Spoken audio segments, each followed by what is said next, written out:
Okay, guys, so let's start with a very important topic, that is psoriatic arthritis. So, how the patient will present?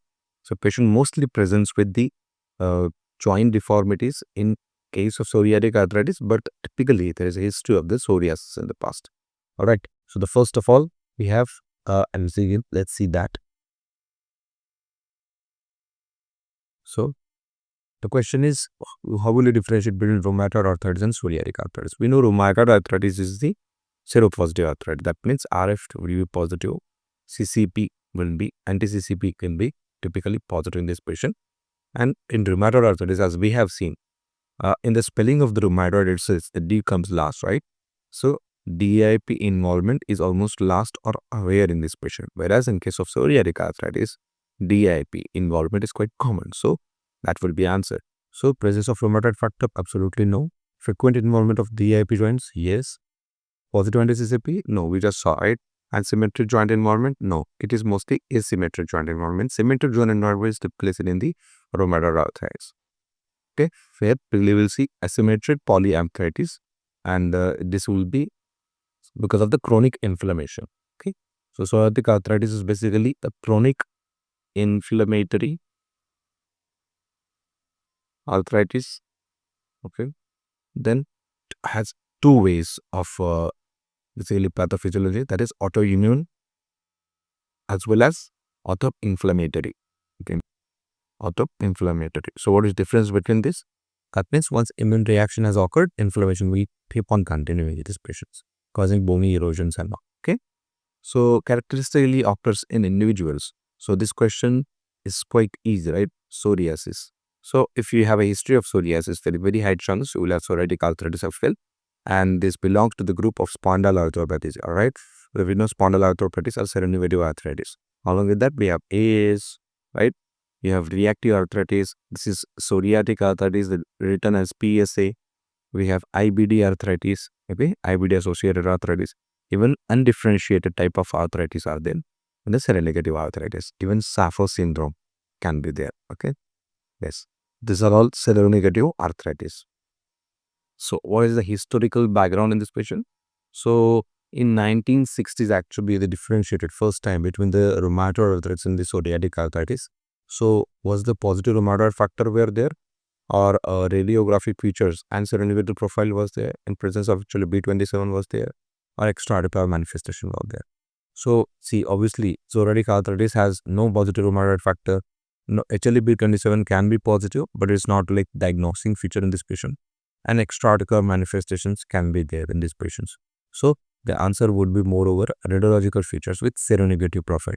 So, joint erosions are there, but seronegative profile. So, that was basically one of the indication. An extra articular manifestation can be associated with various diseases, like even rheumatoid arthritis can have extra-articular manifestation, right? It can also cause uveitis, spancoid, it used to cause ILD, it can also cause cardiac conditions, right? Pericarditis. So that's how you rule out the options. That's how your approach should be. So the correct answer would be radiographic features and the seronegative profile. Okay. Coming to the discussion, like when do they finalize that this is psoriatic arthritis? So in 19th century, around the period of almost 1960s, they found out that this is psoriatic arthritis, and that's how the progression of the disease goes. Okay, so many people till then were used to get confused, like exactly what is the pathophysiology behind that. Okay, so in 19th century, typically if you ask me, in 1970s actually, it was introduced the category of the seronegative or spondyloarthritis family. So what are the other differentiation features? So if you ask me the differentiating feature, first of all, your rheumatoid factor will be negative. Frequent involvement of the DIP joints will be there. And unique radiographic differences will be there in these patients. Okay, so I hope you understood. And this was introduced into the family of the spondyloarthritis in the 1970s. Yes. Coming to the epidemiology now. So we have just done the introduction, and we will see epidemiology. Okay, then we will see clinical pathophysiology first, then clinical features, then diagnosis and management. That's how we will proceed. So now let's see quickly the epidemiology. There are some stats into that are slightly important to know as well. So first of all, we have one question on this. So what is the approximate prevalence of the psoriatic arthritis in the patients of psoriasis? Any guesses? So the answer I will tell once we see the questions. Okay. All right. So there are some stats. Yes. So psoriatic arthritis develops in how many patients? So 30% patients of psoriasis. Okay. Of psoriasis. Okay. Risk factors. So longer the duration of the disease and severe the psoriasis, there is the higher the likelihood. Okay. So depending on that. Now, higher prevalence in the white population is quite typical in this patient, around 1 to 3% in white population. So in your exams, basically, you will get the question on the basis of this, that like in which patient you will say higher chances, or which of the following is true for the psoriatic arthritis. Okay. So in 1 to 3%, that means higher in the white population. Familial aggregation is very common in this patient, almost 30% of the patient. Okay. So again, 30 comes. So 30% of the patient have the familial number, basically having psoriasis or psoriatic arthritis. Okay. So make sure you know this, 30% of the familial association is there of any psoriatic arthritis or psoriasis. Okay. So now coming to the HLA association. So genetics. Then in genetics, we have a very important gene over it that is called as HLA-C6. So it is linked with juvenile onset psoriasis. Okay. Juvenile onset psoriasis. Right. Then we have HLA-B27. So again, HLA-B is associated with the more axial involvement in this patient. And this axial involvement is quite even more than iron bonds. Okay. So yes, right. So these are the some of the characteristic feature on the epidemiology. Coming to the pathophysiology without wasting any time. So before that, again, as usual, as a ritual, we have a question over there. Which of the following feature is the characteristic for the psoriatic arthritis? So, but not in RA. So we have synovial hyperplasia, can be prominent enthesitis. Okay. So synovial hyperplasia also seen in RA. Prominent enthesitis, yes, unlikely in the RA. Then increased vascularity in the synovium, it is also seen in the RA. Then synovial lining of the layer formation can also be seen in the RA. Okay. So typically, if you ask the differentiating feature between the two, that would be prominent enthesitis. Okay. So let's see how are the features of the pathophysiology. Okay. So pathophysiology is quite similar to RA, but differs in certain areas. First of all, there is less hypercellularity. Okay. Okay. There is a less hypercellularity, and basically hyperplasia is also less. Okay. Okay. Less, I would say, not hypercellularity, but just cellularity, right?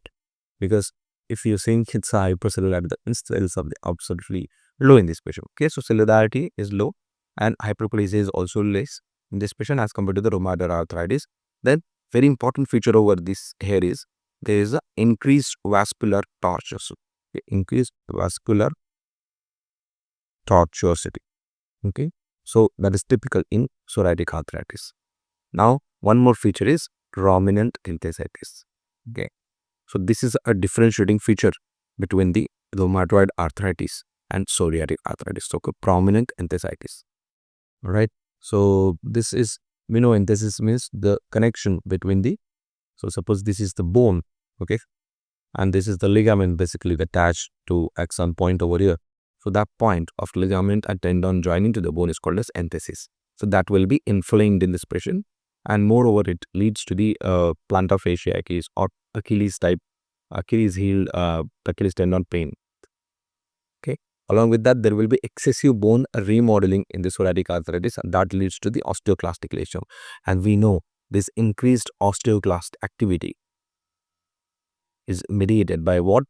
It is mediated by the rank ligaments. Okay. And that's why you will see bone pain will also be quite common in this patients of psoriatic arthritis as well. Okay, coming to the pathogenesis now, we have seen some etiology factors. Now let's see pathogenesis quickly. So which of the following cytokine is most commonly implicated in the psoriasis pathogenesis or psoriatic arthropathy? So the answer would be 1 or 6, 23, 17, TNF alpha, rankin. So answer is interleukin 13 and 77. Okay, so 1 and 6 is moreover into the rheumatoid arthritis. TNF alpha is moreover into the iron spots. Okay, here also there is a role of TNF alpha, but not that prominent. And branchial osteoprotein is not the answer. Okay, so psoriatic arthritis can share immunopathogenic mechanisms with the psoriasis itself. So that's why, commonly you can have this association, but more commonly interleukin 23 and interleukin 70 have a very important role in the pathogenesis. Basically, these are cytokines causing psoriatic pathogenesis or psoriatic arthritis pathogenesis. Along with that, there is an increase in the rank L and, as I mentioned, TNF. Okay, so this also very important role in remodeling the mediators in these patients. Okay, and these are nothing but osteoclast, the osteoclastic precursors. Cool. Coming to the clinical features now. Now, when we talk about the clinical features, sorry. So, which of the following pattern is highly suggestive of the psoriatic arthritis? So, there are several patterns in the psoriatic arthritis in which only nail will be involved, in which only peripheral arthritis is there, in which enthesitis is there. Okay. So, which of the following is the most common if they ask? So, they have options: symmetric involvement of the small joints, mostly it's asymmetric.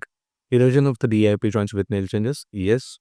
Exclusively axial involvement and early deformities of the metacarpophalangeal joints. Yes, what do you think, guys?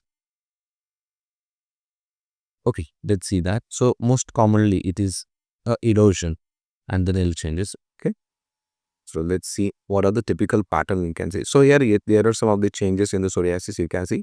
So this is dactylitis. Okay, this is peripheral arthritis. Okay, here DIP joints are involved. Enthesitis. See here, Achilles tendon basically over here.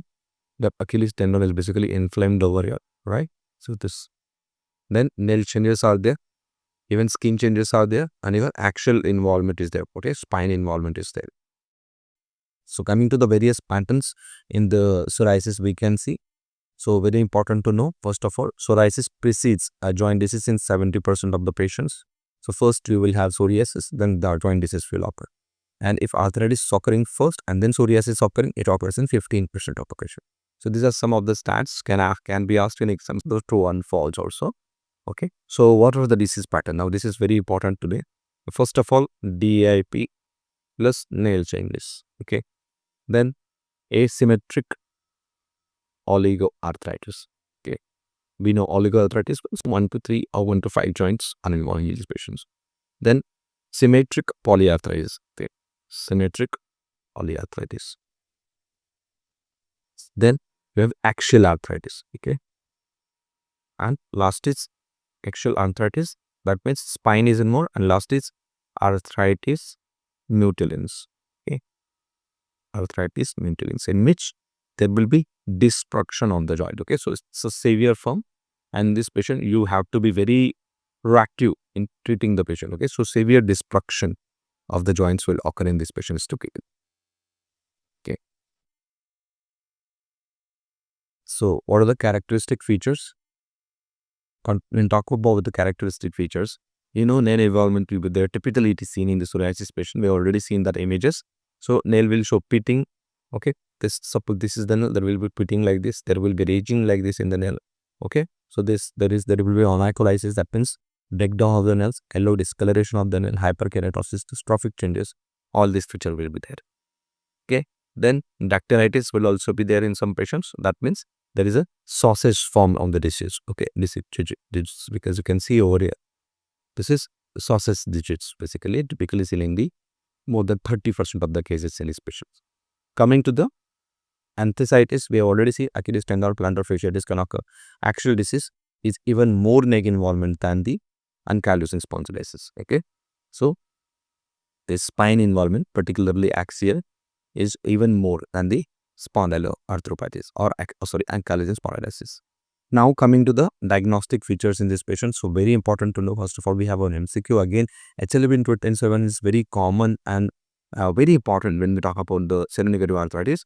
So it is seen in almost 70%. Okay, and how much in how much in the ankylosing spondylitis? This was 90%. And how much in the reactive arthritis? Again, 60 to 85% depending on the pathogen. Okay, so Shigella campylobacter 60 to 85%. In case of salmonella, it's around 50%. In case of chlamydia trachomatis, it's rare. Okay. So now let's see what are the various lab tests. So most importantly, we should know lab test is not available. Okay, so there is a no lab test for the psoriatic arthritis. It's only dependent on the ESR CRP. You will get the if there is a pathophysiology of the psoriasis. That means if there is inflammation or not, and you will find out that PHLB27 is positive or not in this patient. So it can be positive in 50 to 70% of patients of actual involvement. Okay. That was also the question in this patient, and less than 20% in the phase of arthritis.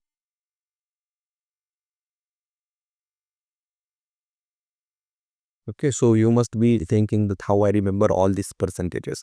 It's all come through the practice, and these questions actually we tend to get in the vivas as well. Okay, that's why you have to be a little worse with this. It's all right. No need to bang your head on to remember all the percentages. But when we talk about the psoriatic arthritis, you should know that the axial arthritis is common. As more HLA mutation prevalence than the psoriatic or like peripheral arthritis expressions. Okay, that's how you will differentiate, because in exam it becomes quite difficult to report every percent. I know, I can understand that. But as I'm telling you through the Harrison, my job is to cover every aspect of it. Okay. Coming to the radiographic findings, these are very important questions, and you commonly get questions on this in your exams, various exams. Okay. So what is the most characteristic feature of the peripheral psoriatic arthritis? You know this, pencil in cup deformity. All right, bamboo spine in Angstrom, marginal syndesmophytes. Yes, the active arthritis actually has non-marginal syndesmophytes. Marginal syndesmophytes is common in rheumatoid arthritis and subchondral cyst. Okay, so non-marginal syndesmophytes is for the reactive arthritis, and also you can see this in patients of psoriatic arthritis. Okay, yes. So coming to the peripheral spondyloarthropathy features. So when we discuss about those peripheral spondyloarthropathy features, so first of all, it's classic, that is pencil in cup deformity, typically occurring because of the joint pencil in cup deformity. Okay, so what does it exactly means? It's like if this is the cup, okay, and this is how the pencil will be there. Okay, so this type of appearance will be there. Okay, that is pencil in cup deformity. Look at this. Okay, this type of typical change can be seen in this picture. Along that, we will see marginal erosion, okay, of the bone, basically with proliferation, with bony proliferation, and what that is called as, very important, proliferation. And what is that called as? Whiskering. Okay, this is a very important feature typically seen in the psoriatic arthritis. Okay, so this marginal proliferation around over here, so this is the bony margin, as you can see over here. So this is called as whiskering. Okay, then along with that you will see joint ankylosis and erosion. Joint ankylosis and erosion. So this is a summary of all the features we discussed till now. Onycholysis, nail breakdown, basically nail pitting is also the X-ray changes like pitting. Okay, sorry, a pencil cup deformity. Then psoriasis features, skin features is there. Uveitis is there, arthritis nucleus is there. Okay, so different variants. Coming to the very important, two important features when we talk about the clinical feature about the actual psoriatic arthritis. So here we more commonly, it has asymmetric sacroiliitis. Okay, asymmetric sacroiliitis will be their question in this patient. Also make sure that this patient has non-marginal syndesmophytes. Okay, so what does that means? I'll tell you it. Syndesmophytes. Okay, so first of all, these are the vertebrae. Okay, these are the vertebrae. This is the margin. All right, this is typically seen in the ankylosing spondylosis. If the involvement is like this over here, okay, so if the involvement is like this is called as non-marginal syndesmophytes. Okay, and typically this looks like a comma, right? This looks like comma.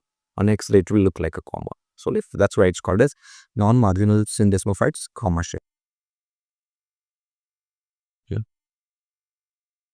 Okay, so reactive arthritis and more your psoriatic arthritis have these features. Okay.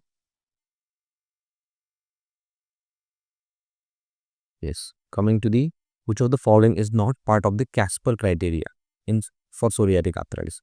So again, very important Casper criteria. We all have went through this so many times. So first of all, there is a family history. Yes, it is there. Negative rheumatoid factor. Yes, it is there. Encephalitis, dactylitis. No. Psoriatic nail dystrophy. Yes. Okay. So what are the features? So more than 3 features should be positive. More than 3 points is required in this patient. And what are the points? So we have points assigned typically. One is for the skin feature of psoriasis. Okay.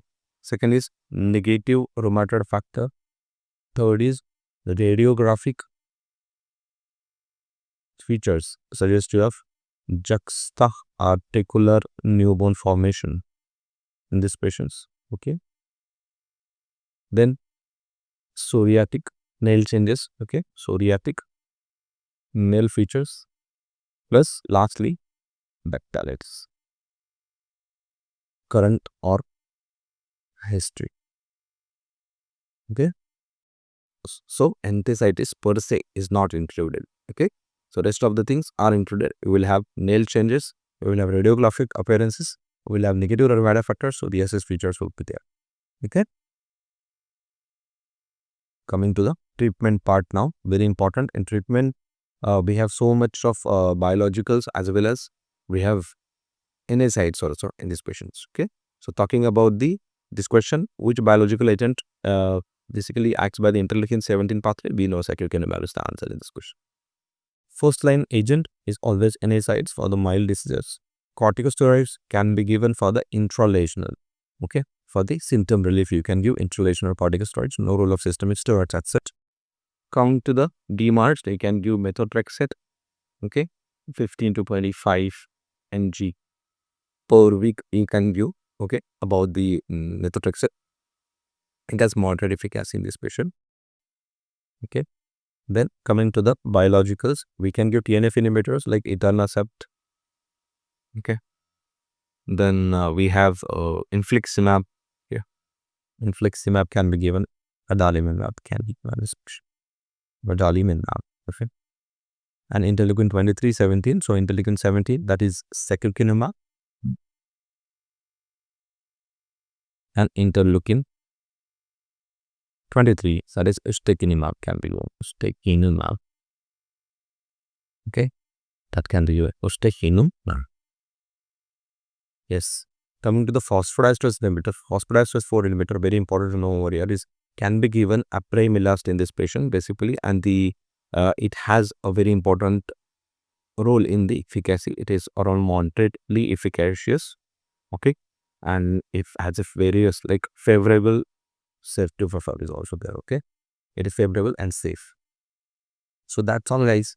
There are some challenges you will face in your practice while treating the patients of psoriasis, like how to understand the overlap. Okay. So there can be most of the time delay prognosis due to psoriasis is not there. Okay. You will think that no psoriasis in this patient. How can there be psoriatic arthritis? So make sure that in 15% you will have arthritis first. Okay. Then psoriasis. Coming to the ways that complicate the management of this patient. So if it is overlap with the RA or ankylosing spondylitis or reactive arthritis, okay, so all this basically will gonna complicate, even gout together will complicate the management of this patient. Then severe cases. So we have arthritis mutilans basically, that is severe, you already discussed. So this arthritis mutilans basically you will require aggressive management. So early diagnosis is the crucial.